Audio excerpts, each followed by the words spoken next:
This podcast is brought to you by Knowledge at Wharton. For more information, please visit knowledge.wharton.upenn.edu. A report by the American Road and Transportation Builders Association says that there are more than 56,000 structurally deficient bridges in the United States right now. And those bridges have, and get ready for this number, an amazing 185 million crossings per day. These bridges are, in some cases, in immediate need of repair, but maybe they don't need to be addressed, all of them, right now. Alison Black is the chief economist and senior vice president for the American Road and Transportation Builders Association. She joins us to discuss their reporting. And also joining us is Matt Marquardt, who is the senior VP and COO for vertical services for Philadelphia's based Urban Engineers. They are actually currently working on repairs to one such bridge here in the Philadelphia area, which connects the Pennsylvania and New Jersey turnpikes, which had an emergency closure just a couple of weeks ago. Alison, Matt, great to have you both on the show. Thanks, Dan. Pleasure to be here. Thank you. Alison, I guess let's start with you and take us through the report about all of this data and what went into designating some of these bridges, as I said, structurally deficient. Sure. Happy to do that, Dan, and it's a pleasure to be here. There's a lot of information in the report that we break out by state, tons of numbers, but the bottom line is that what we see each year, and unfortunately this year again, is that I think our system is really underperforming. There are quite a few issues with the conditions, and in particular, we're also seeing this on some of the major interstates and roads that are part of our national freight network. You know, those are America's economic expressways, and we're seeing these issues take a toll on our economy as well. So while the number of structurally deficient bridges does seem to get better each year, that number does go down, and like you were saying, this year it was just under 56,000. At the pace we're going, it would still take over 20 years to make the needed repairs just to this list of bridges alone. So it's a very slow progress. Matt, you see this report, and your response to it is what? We need more funding. It's a critical element.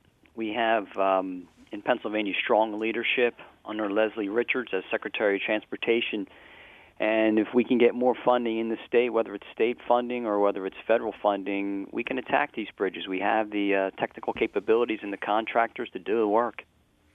It's amazing, Alison, the numbers in this, and really the amount of bridges is one staggering number, but the crossings is just another. And some of these bridges are some of the most busy in the United States. In New York, you mentioned the Throgsneck Bridge in New York City, the Brooklyn Bridge, and there's the Memorial Bridge down in Washington, D.C. These are ones, especially through the Northeast Corridor, that carry a lot of people each and every day. That's exactly right. A lot of people, a lot of freight, and you mentioned the Memorial Bridge right in my backyard. That's a great example of what happens in this type of situation. You have a bridge that is structurally deficient, that has not been repaired. You know, Matt mentioned the funding issue. That's at the heart of this. But, you know, they've closed down 2 lanes now.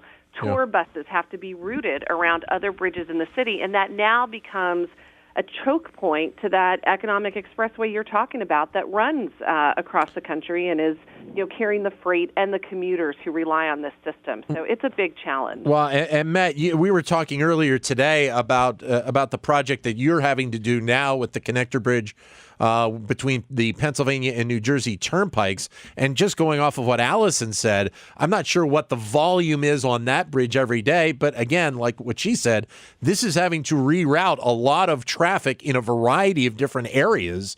And because of where that bridge is located, it's not exactly easy to get around this problem. That bridge currently handles about 42,000 vehicles daily. And obviously any disruption of that magnitude is significant. It affects people going to work and emergency access. It's a serious issue.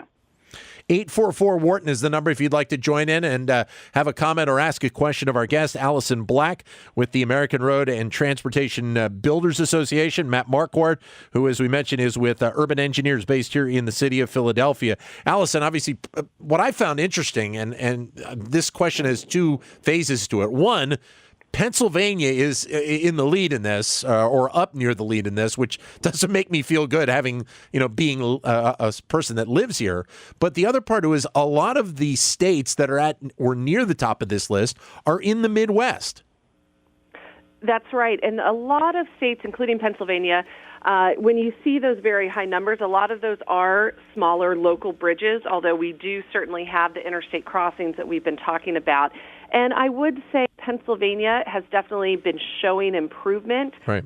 There's a big hill to climb there, but certainly Pennsylvania is one of the states that we have seen over the last few years raise their revenues for transportation and really try and attack this problem. But, I agree with Matt. The total funding levels are just not there. And that's also a problem with the federal aid program. That really has not grown in real terms. It's just been keeping pace with inflation. So that's not helping the situation. But there was the big kind of the big spend a few years ago on designed to improve highways in this country. I know specifically of the work done in the New Jersey Turnpike, traveling it quite a bit over the last decade, and obviously through I-95 going through Connecticut as well. I guess to a degree, when you're thinking about a system that is so massive and so expansive, to a degree, that was just kind of a drop in the bucket, Alison. Absolutely. And I think really we need to think in this country, what is the role for our federal program?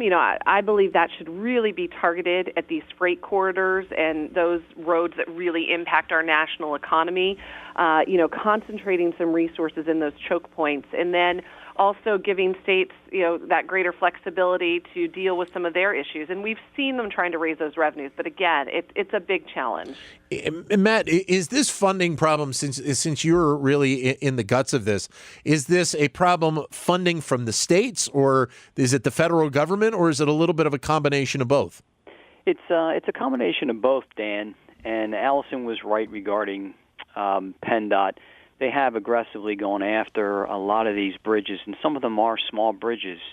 And they had a public-private partnership program over the last 3 years where they bundled 560-odd bridges, and they've been aggressively going after them under one contract, and that has helped to reduce it. But they can only do so much, and I think it was just years of underfunded, and that they're trying to catch up. And a part of this is also, I guess, joint funding of a lot of these bridges. When you're thinking about Pennsylvania and New Jersey, where your bridge that we were talking about, that's a dual-use bridge where both states are benefiting from it. And as Alison was saying, a lot of those states in the Midwest have dual use. So both states kind of have to be involved in the funding on these repairs. Correct, Matt? That is correct. And right now, both the Pennsylvania Turnpike and the New Jersey Turnpike Authority are working together, and the whole community, the whole engineering community has come together and mobilized to repair this structure, and they're aggressively going after it. Is there a time frame that when you see a project like this and you have to do this, and you mentioned that this was basically the engineering community coming together because this was such an emergency project, is there a time frame you put on trying to do a repair like this? Can you do that because of the type of work that you're doing? Bottom line is safety comes first, and there's a lot of intelligent people looking at that. You have good chief engineer Brad Heigl from the Pennsylvania Turnpike. You've got the same chief engineer Rob Fisher working on this with the team, and they're going to do what's right and open it when it's safe. You mentioned, Alison, the fact that so many of these bridges are, I shouldn't say so many, but a good portion of these are on the interstate highway system. And all bridges are important, but as you kind of alluded to before, the bridges that are on the highway systems across the U.S. are very important because of all of the material that is moved back and forth. That's right.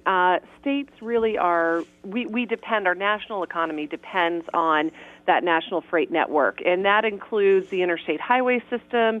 and about another 20,000 miles of key roads that connect ports and airports. So it's about 66,000 miles altogether, which isn't a large amount when you look at our entire road inventory, but this carries about 80 to 85% of traffic. So especially the major freight traffic going across the country. And our economies are really interdependent. You know, it's not just businesses in Pennsylvania selling to their neighbor. You depend on this to get goods across the country. 844 Wharton is the number to give us a call if you'd like to make a comment or join in. 844-942-7866 is the number. If you can't get to your phone, you can send us a comment via Twitter, either at BizRadio111 or my Twitter account, which is at DanLoney21. Matt, one of the big topics that we're hearing in the news is this quote-unquote infrastructure spend that the White House wants to do in the next few years. That program, how much do you think that can actually affect something like this issue in the United States? Well, obviously, additional funding is critical. The Trump administration, at least as of right now, is heavily focused on the public-private partnership approach. And that is effective for large bridge structures or being able to toll roadways. So your local bridges, you really can't use a public-private partnership. That needs to be funding from the federal and state government. But if you can toll it, you could possibly make it a public-private partnership. What's the biggest challenge you think in dealing with problems like this for these states to try and kind of overtake this funding gap, Matt? Well, I think Alison touched on it, and what ARTBA does by putting together reports on the infrastructure, it helps to educate the public. And if the public understands the importance of infrastructure and they understand how the money's being used and that's transparent, then they're more likely to accept an increase in tax, the gas tax, which is a user tax. You drive, you use the tax, you spend the money. And that's critical. So it's very important that organizations like ARTBA prepare these documents and get them out to the public. Alison? Yeah, I think what has happened is that people just accept that congestion is part of their life, that they're going to be paying more to repair their car when it runs over a pothole and they blow out a tire. What we also see is people shift their economic behavior. They change locations where they live to move closer to their job. So people really make these decisions based on our infrastructure network, whether they realize it or not, and we end up paying for it one way or another, whether it's through the higher cost of goods, more time spent in your car, less time at home with your family and kids. You end up paying for it if you're not investing in the system. Matt, you mentioned to me earlier about the fact that this is actually, and again, what Alison played on for the state of Pennsylvania, this is something that's kind of been on the radar of the state for quite some time, going back to, almost a decade with Governor Rendell when he was in office, correct? Yes, and he aggressively attacked it and also was a big part of getting additional funding, and he pulled together the Pennsylvania Turnpike and also PennDOT. And they have worked closely to try to use funding in a joint relationship to repair a lot of these bridges. 844-942-7866 is the number if you'd like to join in.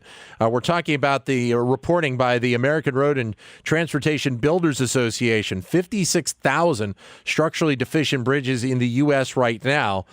Those bridges carrying 185 million crossings a day. A staggering report on this. 844-942-7866. Alison, with states like Iowa that's on this list and Missouri, and are a lot of the bridges that they're doing, because a lot of people think Midwest, maybe not as many bridges, but obviously some of these states are basically buffering the Mississippi River to begin with. That's right. And a lot of these states, some of these are local bridges that are having challenges, and they just have a large inventory.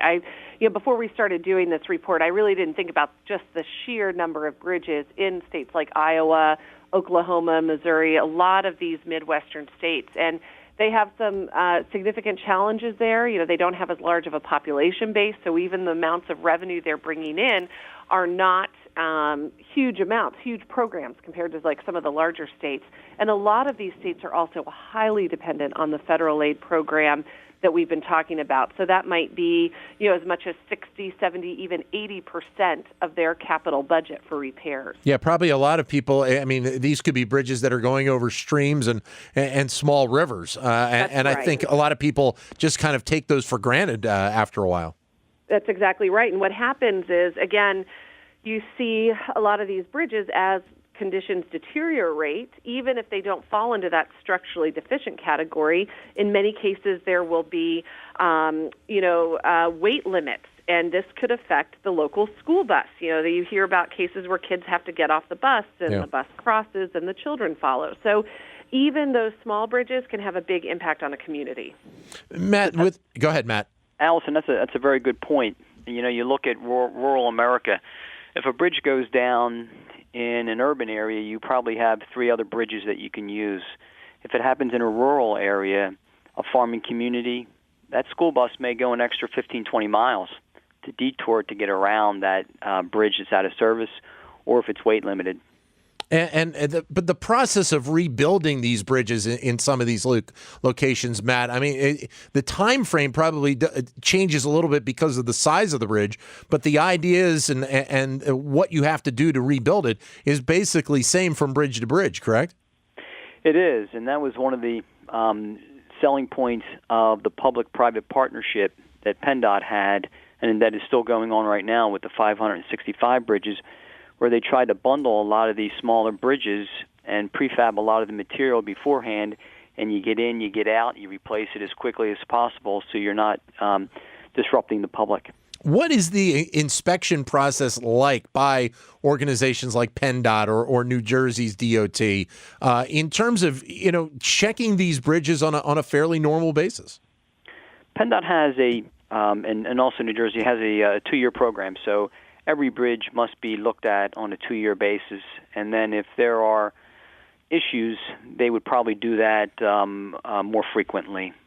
You mentioned to me before also that part of the problem with bridges, especially here in the Northeast, is the fact that because of the climate, we have a lot of freeze and refreeze where that affects, I guess, the joints on the bridges themselves? It affects the pavement, whether you're talking about bituminous pavement on the approaches of these bridges or the concrete deck themselves, and it really takes a toll on Pennsylvania infrastructure. 844-942-7866, the number to join us. Matt Marquardt from Urban Engineers based here in Philadelphia joining us, along with Alison Black from the American Road and Transportation Builders Association. Just a few more minutes with them, so get your calls in now at 844-942-7866. One of the statistics in the report, Alison, that I found interesting is that I guess about a quarter of the bridges that you put on this watch list were 40 to 50 years old, and they hadn't really had any reconstruction done on them at all, correct?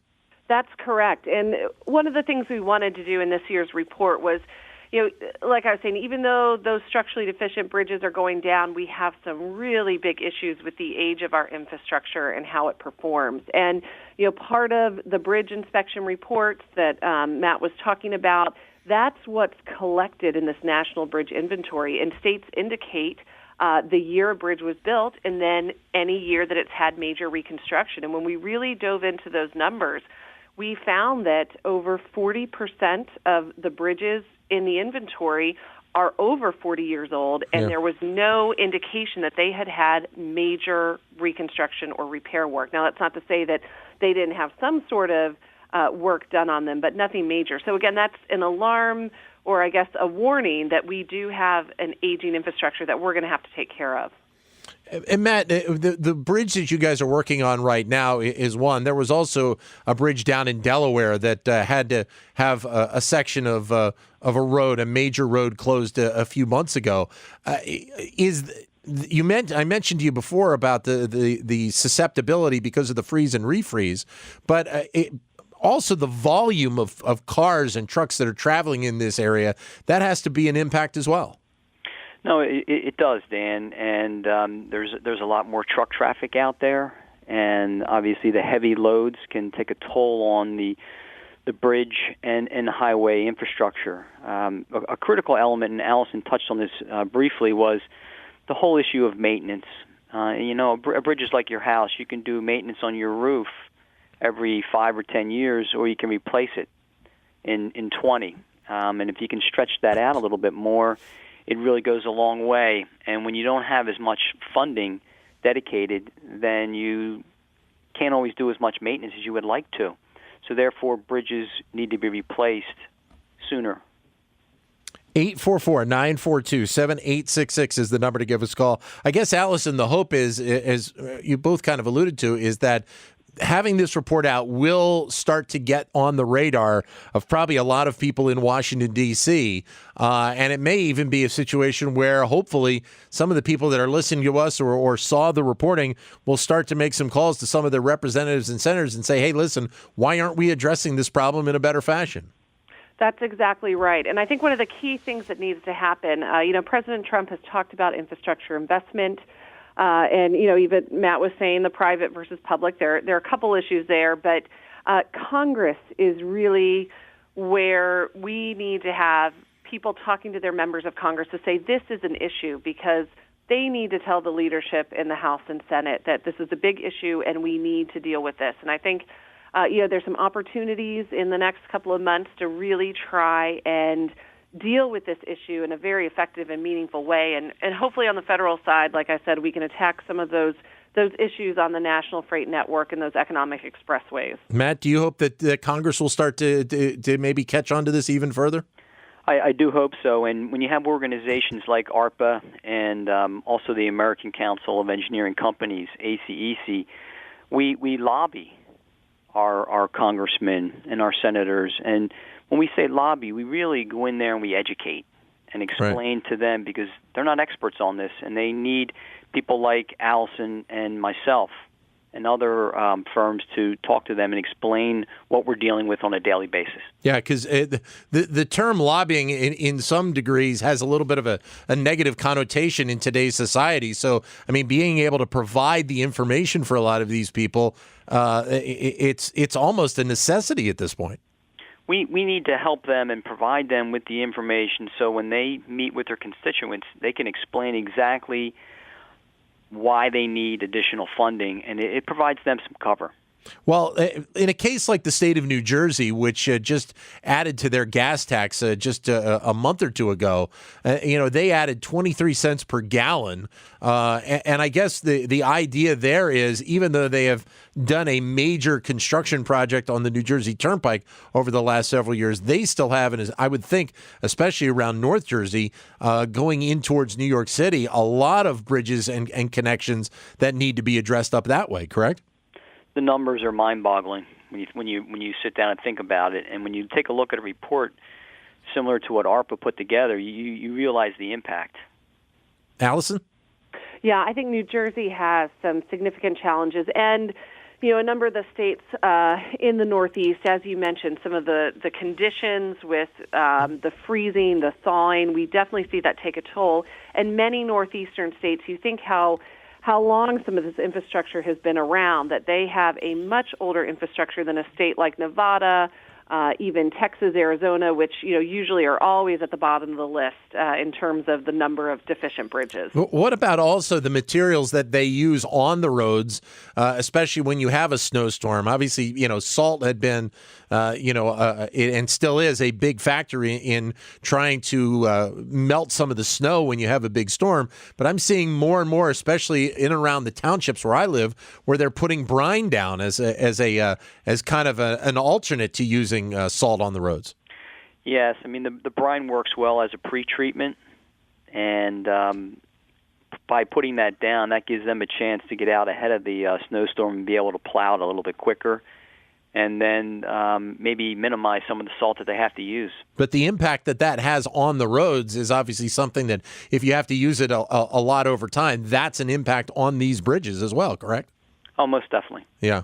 Great to have you both on the show. Thank you, Alison. Thank you, Matt. All the best. Thank you, Dan. My pleasure. Thanks. Thank you. Great to have you both with us. Alison Black from the American Road and Transportation Builders Association. Matt Marquardt from Urban Engineers based here in Philadelphia. For more business news and analysis from Knowledge at Wharton, please visit knowledge.wharton.upenn.edu.